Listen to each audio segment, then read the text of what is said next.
Before we start this video, I'm once again going to talk about the little nerdy things within video games that sparks a feeling deep within my soul. In this video, we're going to talk about the wonderful and beautiful atmosphere in The Legend of Zelda Twilight Princess. With the community and gamers that have played Zelda have a lot of their first, like first game, first dungeon, first boss fight, your first crush, and descend into madness of doing a trial for a damn fucking bottle. Like, what the fuck, Nintendo? JK, I love you for making my childhood. For me, there's a tune within an area of these games that is going to stay with me until I die. And for me, the first time I had to experience this power of atmosphere was in Super Mario 64. Back then, whenever I can remember, I remember this feeling of going into the third door through Super Mario 64 and encountering this.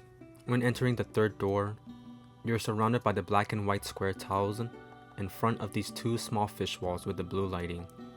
And once you jump into the painting, you experience this.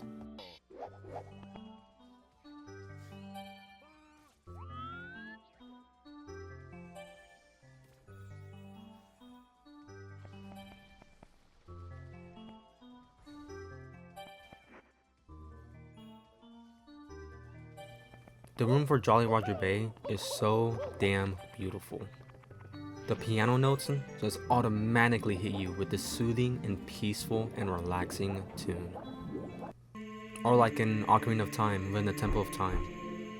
When I entered this place for the first time and hearing the Song of Time with its deep vocals humming so far yet so close, is a place where I choose to walk slowly and almost do this heroic walk towards the end of the room, because I feel like this place is sacred to walk through, and that I shouldn't just run and get it done fast.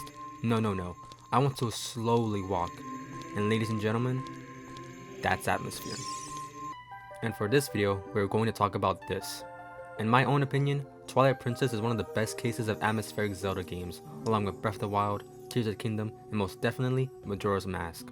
It's to the point where people on YouTube have made ambience and videos about Twilight Princess atmosphere, along with other Zelda games.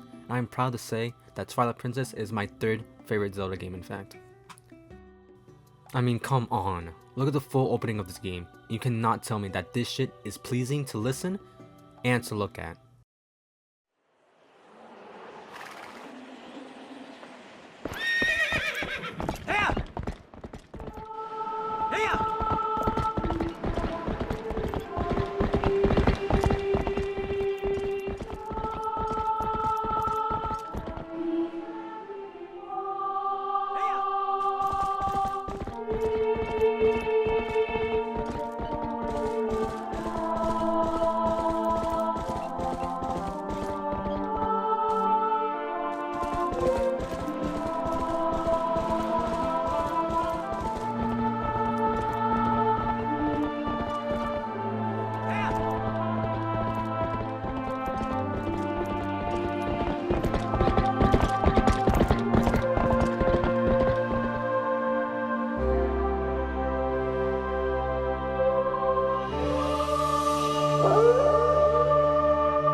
A lot of Zelda fans during this time were really hyped to finally play a Zelda game that looks realistic after getting the cartoon art style of Wind Waker.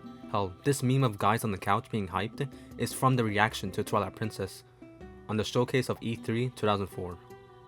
Back to the atmosphere. I love how Nintendo was able to showcase this new type of vibe to the Zelda franchise, but having a dark, eerie, and almost metal feeling to Twilight Princess, and showcasing later down the line for the franchise of Zelda games. Before this game came out, only Ocarina of Time, Majora's Mask, and Wind Waker were the only 3D Zelda games with their own respectable atmosphere and vibe to them, like Ocarina of Time and Wind Waker being a calm game, unlike Majora's Mask being dark and eerie, and most definitely an influence for Twilight Princess' own vibe and atmosphere. I mean, even the dialogue for Twilight Princess is so realistic and more engaging to the real world, by having the first line of dialogue being, "Do you ever feel a strange sadness as dusk falls?" Like, okay Nintendo, starting off with a banger of a line, because that shit's tough! Ordon Village is a really peaceful place within Twilight Princess, but to be honest, it's a pain going through the tutorial and it takes about an hour to do everything. So every time I replay the game, I just make saves after the tutorial so I can start doing the forest dungeon immediately. We then soon later find out that this version of Link is a rancher and a village resident. Link in this game is just a regular commoner within Hyrule, and is the reason why people relate to him because of his humble beginnings. This whole game, you play as an older version of Link, like the adult Link in Ocarina of Time, but in this one, I believe Link is around 17 or 18 years old. This adult Link swings his sword like a badass with the new sword techniques you learn in the game, and watching this is such a pleasure every time. Like, how sick is that? You learn these sword techniques within the Stalfos, within the realm of Hyrule, and with the white smoke looming over the ground and the night sky shining over so brightly. As a matter of fact, the Stalfos you learn is the same Link from Ocarina of Time and Majora's Mask. Like, come on, this is so fucking cool. Plus, the area is so well made. Kind of reminds me of the forest in Silent Hill 2, a little bit. Even the trees within this game look so good, even though this game is about to turn 20 years old, which is insane. Nintendo wasn't supposed to make this game after Wind Waker, but fans got so pissed at the cartoon art style that they had to make Twilight Princess, which was a good call because I prefer Twilight Princess overall, but Wind Waker is still a GOAT Zelda game, and don't get me wrong. I replayed that game recently too, so it's fresh in my mind. But back to the trees, remember my last video of the pillars and arch trees within From Software games? Before the forest dungeon, you can look out the area and see these large trees that I just really like looking at. I'm not comparing the two, I'm just saying that they kind of remind me of the arch trees, but these trees are pretty cool. But man, this area is so cool to relax in and just take it all in. Since we're on the topic of dungeons, let's talk about one. In Twilight Princess, there are 9 dungeons total in the game, but if you include the Cave of Ordeals and Cave of Shadows, then it's 11, but that's only the HD remaster. Each dungeon has its own atmosphere rather than copy and paste, and this game is the Dungeon Zelda game. The best ones are in this game, no doubt. Forest Temple being inside big trees and having monkeys help you across the level to solve traditional Zelda puzzles, with the Gale Boomerang by using wind to solve those puzzles. Goron Mines being, well, a mine, taken over by the bokoblins and having to travel across lava and breaking the laws of physics, as usual in a video game, with the iron boots and the bow. Lake Bed Temple, being completely underwater and it being the traditional water dungeon, and having to wear the Zora armor to complete this dungeon, with the silent yet gloomy humidity atmosphere. Obscure Grounds, being a prison of Hyrule's worst criminals starving to death, and having Link explore this dark prison with the music reminding you that you are not alone in this dark place. Snow Peak Ruins, being a huge mansion encaved in ice and having to find fucking pumpkins for a soup. As a side note, me and Link's reaction is the same. Hopefully getting a small key from a chest, but instead getting fucking pumpkins, like, really? And my favorite dungeon in the game. First, to get to this dungeon, you have to explore the Sacred Woods for a second time after getting the Master Sword, and fight Skull Kid a second time. And I love how this area's OST is very reminiscent of Saria's song from Ocarina of Time.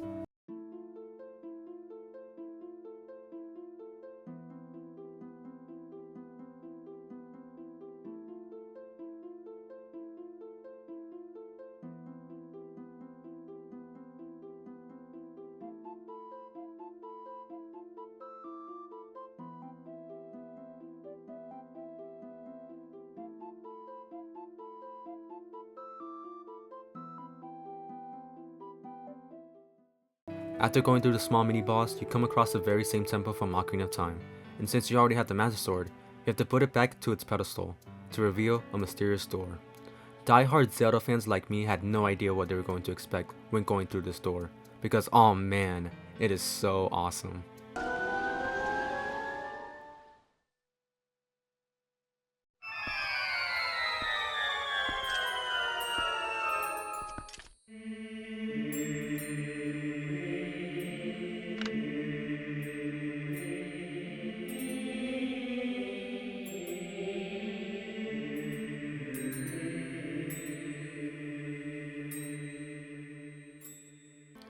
It is so cool to explore an ancient building from the distant past because the Temple of Time is the dungeon. This place is very nostalgic for me, and I would honestly spend hours here just thinking. The light coming from the windows reflects the old memory feeling. One little detail about this dungeon is that there is a cunt dungeon from Ocarina of Time called the Light Temple, and it was supposed to be located in the Temple of Time in that game. So we could look at this as a temple that we never got. We could see the light medallion all over this place, so that's pretty neat. One reason that I love this dungeon, and the reason why it's my favorite, is because it feels like a huge castle abandoned by its kingdom, because I just love the detail of the light coming from the windows, and the color scheme for this place is just so mesmerizing. Even the mini boss for this area is a Dark Knight, and once defeated, I just love looking out the window for some pretty scenery. The dungeon after the Temple of Time is the City in the Sky, which is my second favorite dungeon, and man, this area is so fucking cool. This dungeon is occupied by the Okuko, and this dungeon music has sounds from these people. I really love the part where you use the double claw shots to traverse to the other part of the city, with the wind blowing and the music feeling scenery.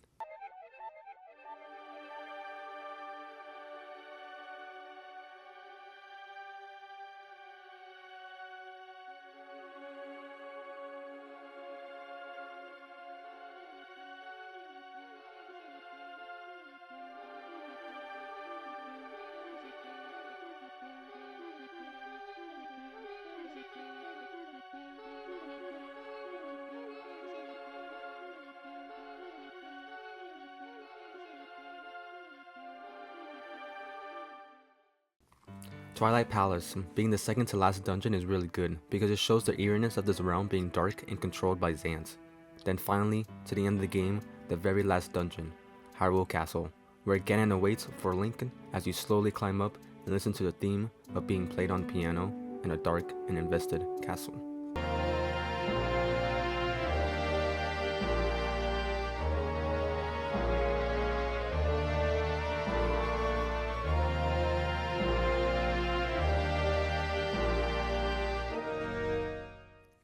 I would also like to mention the music in this game that just helps influence the brilliant atmosphere for this game. For example, once the main boss of a dungeon is defeated, there's a version of Midna's theme, becoming a smooth melody of relaxation and peace.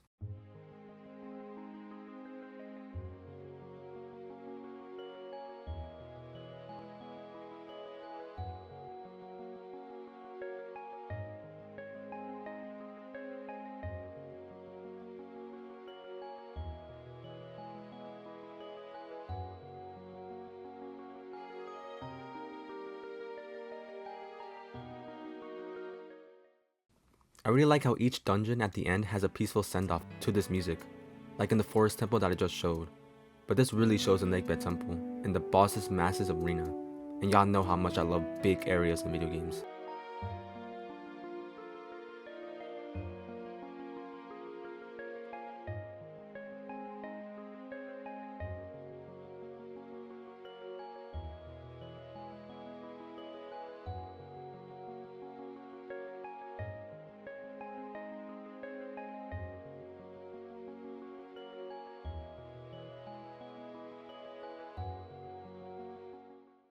Excluding the dungeons, let's talk about the enormous areas in this game and their amazing music.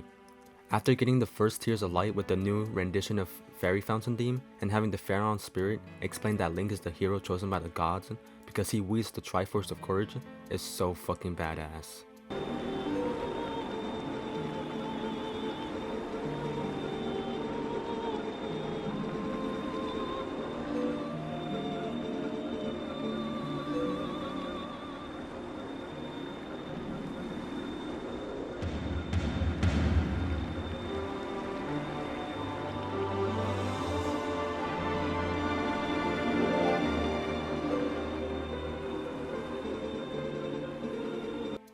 The moment when you try to go to Goron Mines and get bodied by one of the Gorons and have to go back to Ordon to learn how to fight back, and you come across an old friend.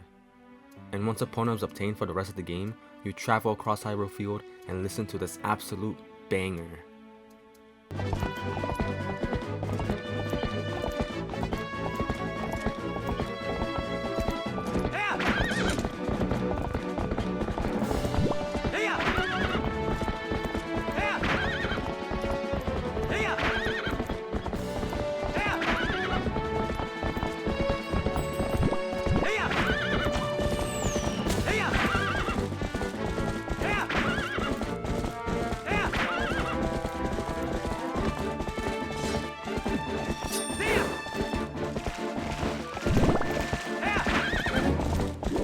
This version of Hyrule Field is really the best one, and that's saying something. Like, I've listened to this shit when I'm driving, and let me tell you, I almost let my intrusive thoughts win. We also can't forget the most memorable piece of music from this game. After doing Lakebed Temple, you encounter Zant, and Zant wounds Midna with a beaming light, which makes Link have to travel across Hyrule Castle towards Zelda to save Midna as she's slowly dying on your shoulders. Fuck, man.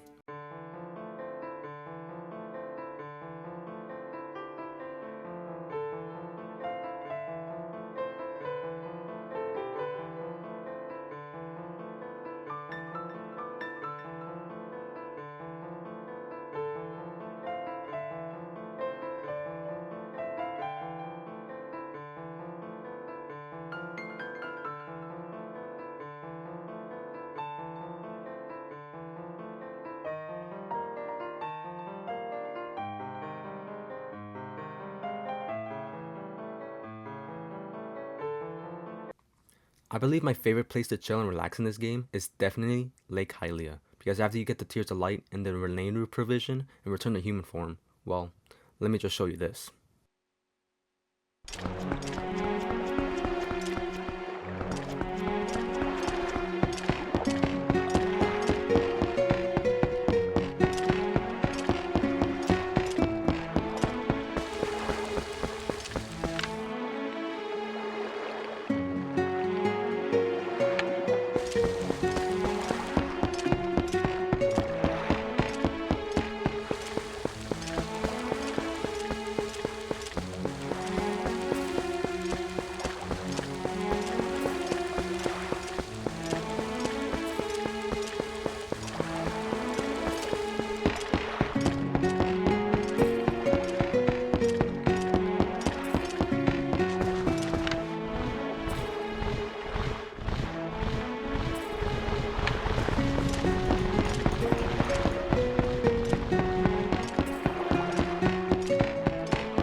I often just use first person to view these beautiful places, especially in Lake Hylia, and I mostly do it to look at the bridge and to these pairs of trees. I don't know why, but these trees seem comforting to me. It kind of reminds me of the tree models in Dragon Ball Z Budokai Tenkaichi 3 on PlayStation 2. Back to Twilight Princess. Princess Zelda has such a beautiful and amazing theme for this game, which makes me even have more of a crush on her.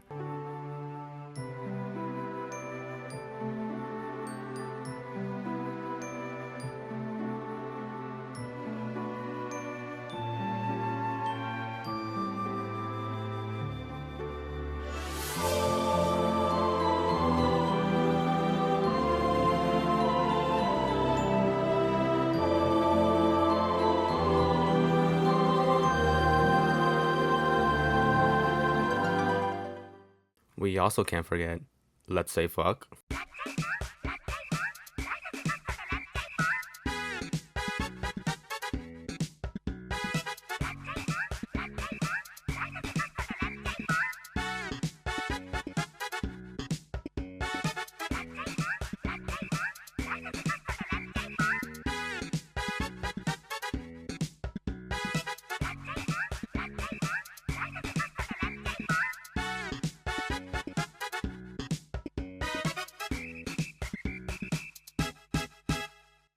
I find it so funny that this piece is in a dark and moody Zelda game, because Majora's Mask has a sad tone, but this is just here in Twilight Princess. I mean, Nintendo even made this their eShop theme on Wii U.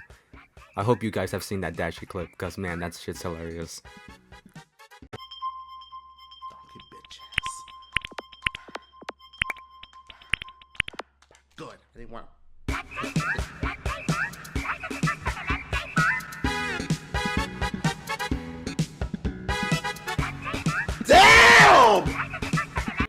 I forgot to mention, but once Link does the Tears of Light for Lake Hylia, you can go through the fishing place and look at the beautiful and amazing scenery, And a lot of people don't notice, but every time you go to the door, the seasons change, and that's so cool. You can pick your favorite season and just relax in with the beautiful music.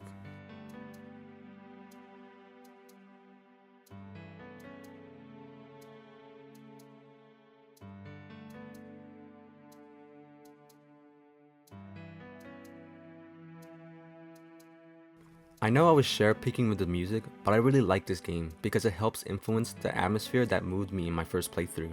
Also, shout out to the Twilight Symphony, because Zero Legacy has made the Twilight Princess OST as an orchestra, and man, they fucking nailed it. Listen to their rendition of Hyrule Field.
I'm pretty sure the whole album is on Spotify and YouTube, so please check these guys out, because they make so much Zelda pieces be absolute bangers.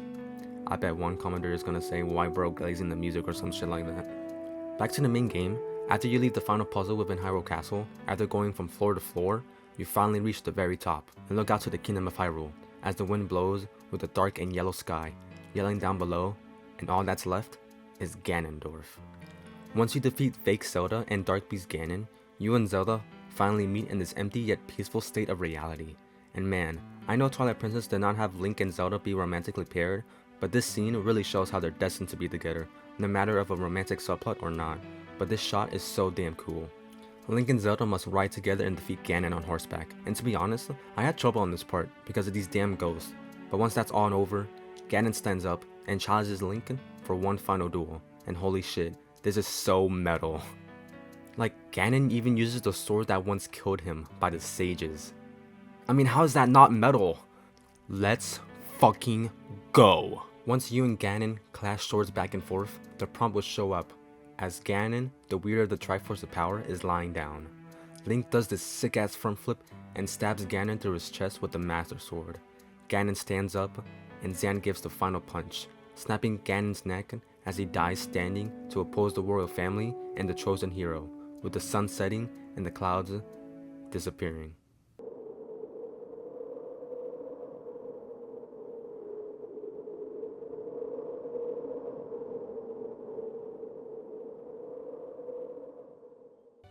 Then the spirits heal Midna and her curse, and Link and us the player finally see her in her true form, after all that we've been through to end this journey as the credits roll.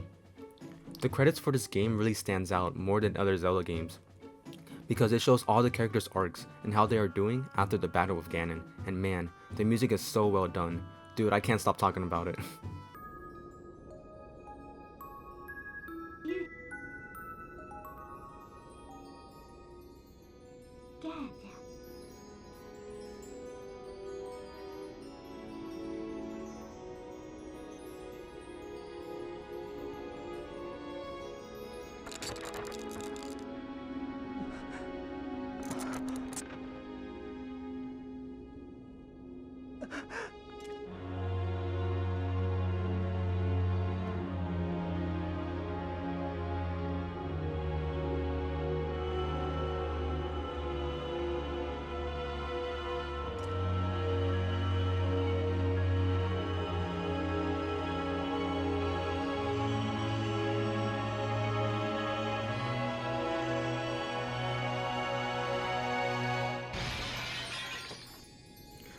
Fuck, man. Why do Nintendo games always make me cry?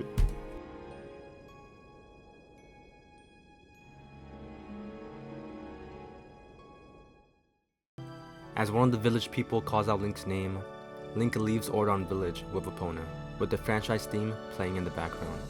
And we don't know where he's going, to Zelda, to a new kingdom, or him trying to find a way back to the Twilight Realm to be with Midna.